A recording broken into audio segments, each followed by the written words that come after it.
اعوذ باللہ من الشیطان الرجیم بسم اللہ الرحمن الرحیم۔ عزیز دوستو، السلام علیکم ورحمۃ اللہ وبرکاتہ۔ بہت سارے بھائیوں بہنوں کے مجھے میسیجز آتے ہیں، مجھے فون کالز آتی ہیں کہ ہمارے بچے کا سر بڑھ رہا ہے۔ بہت سے ایسے دوست ہیں جو مجھے کال کرتے ہیں کہ ہمارا بچہ روتا بہت زیادہ ہے۔ بہت سے ایسے لوگ ہیں جو ہمیں کہتے ہیں کہ ہمارے بچے کی پسلی چلتی ہے، یعنی کہ چیسٹ انفیکشن بہت زیادہ ہو گئی اور کسی صورت بھی یہ رکنے کا نام نہیں لیتی، تو دم کر دیں۔ تو میں اس کے لیے دم کر دیتا ہوں۔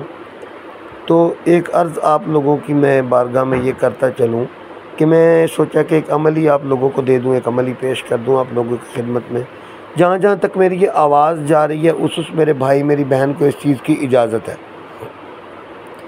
بے شک بچے کا سر بڑھے، بے شک بچے کو بار بار چیسٹ انفیکشن ہو، بچہ زیادہ روتا ہو۔ اچھا، زیادہ روتا ہے تو ایک چیز یہ دیکھیں کہ کہیں بچے کے پیٹ میں درد تو نہیں ہے۔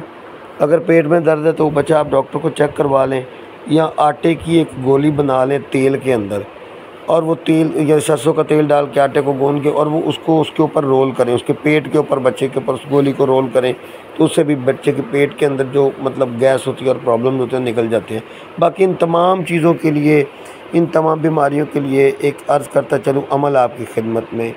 تو آپ کو کیا کرنا ہے کہ سورہ قدر پڑھنی ہے 11 مرتبہ، انا انزلناہ فی لیلۃ القدر۔ سورہ قدر پڑھنی ہے 11 مرتبہ، اول آخر درود ابراہیمی ایک مرتبہ، اور سورہ قدر کے بعد آپ کو 11 مرتبہ پڑھنا ماشاء اللہ لا حول ولا قوۃ الا باللہ العلی العظیم۔ پہلے 11 مریضوں کے اوپر آپ کو 11 مرتبہ پڑھنا ہے، اس سے اگلے جو 3 مریض ہوں گے اس کے اوپر آپ کو 3 مرتبہ پڑھنا ہے۔ یعنی کہ اس طریقے سے آپ کے مریضوں کے اوپر جب آپ پڑھتے جاؤ گے تو آپ کا عمل بھی مکمل ہوتا جائے گا، اور اس کے ساتھ ساتھ آپ کے مریض بھی شفا یاب ہوتے جائیں گے۔